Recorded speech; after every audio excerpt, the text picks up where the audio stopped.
ఎక్కడి నుంచి మొదలు పెట్టాలి? భరపడితే సంసారే మృత కోన జాయితే సజాతో అయిన జాతైన యాతి వంశ సమున్నతిని అంటారు. ఎవరైతే వాళ్ళ కుటుంబానికి అలాగే ఇక్కడ వాళ్ళ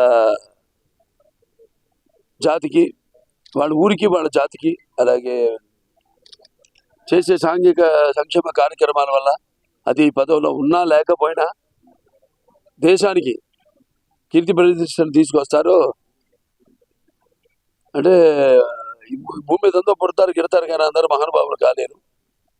అంటే ఒక మనిషి మహోన్నత విద్యా పథంలో నడవాలంటే సత్సంకల్పం కావాలి, అకుంటే దీక్ష ఉండాలి, నీ దారిలో నడవాలి అన్నది నేను మా నాన్నగారి దగ్గర నుంచి నేర్చుకుంది. అలాగే ఒక కళాకారుడిగా ఆయన మరి చిన్నప్పటి నుంచి కూడా నాకు ఆయనే స్ఫూర్తి. ముఖ్యంగా ఇవాళ మా గ్రామస్తులు, మా కుటుంబ సభ్యులైతేనేమి, మా దాయాదులైతేనేమి, లేకపోతే అందరూ అందరూ కూడా ఈరోజు మన్నమ్మకూరు అంటే ఒక ప్రత్యేకమైన స్థానాన్ని, అప్పుడు రామారావు గారు ఆయన కేవలం నటుడుగానే కాకుండా ఆయన ముఖ్యమంత్రి అయిన తర్వాత ఏ కార్యక్రమం మొదలుపెట్టినా, ప్రభుత్వ కార్యక్రమాలు పథకాలు మొదలుపెట్టినా అది ఆయన పుట్టిన ఊరిని మర్చిపోకుండా ఇక్కడి నుంచే ప్రారంభించేవారు. నేను చెప్పినట్టు ఇది ఇక్కడ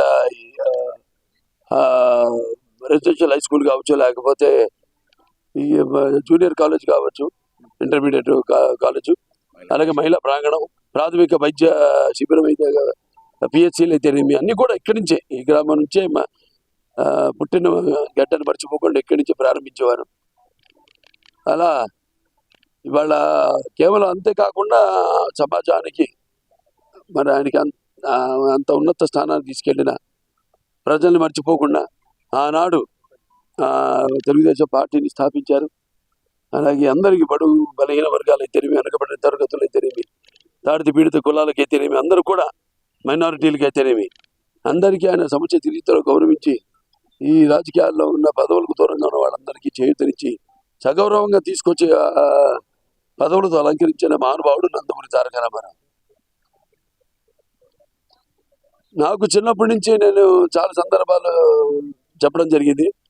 నాకు ఇంత ధన్యమైన జన్మనిచ్చి నన్ను మీ అందరి గుండెల్లో ఆయన ప్రతిరూపంగా నిలిపినందుకు దైవాంశ సంభూతుడు, విశ్వానికి నట రూపం ఎలా ఉంటుందో చూపించిన కారణ జన్ముడు, నా తండ్రి గురువు దైవం నందమూరి తారక రామారావు గారు. ఆయనే నాకు చిన్నప్పటి నుంచి కూడా స్ఫూర్తి. ఏదో ఆయన దరిదాపులకి చేరుదాం అన్న ఒక, అంటే చేసిన పాత్రలు అయితే విభిన్నమైన పాత్రలు, సాంఘికంగా కానివ్వండి, జానపదాలు కానివ్వండి,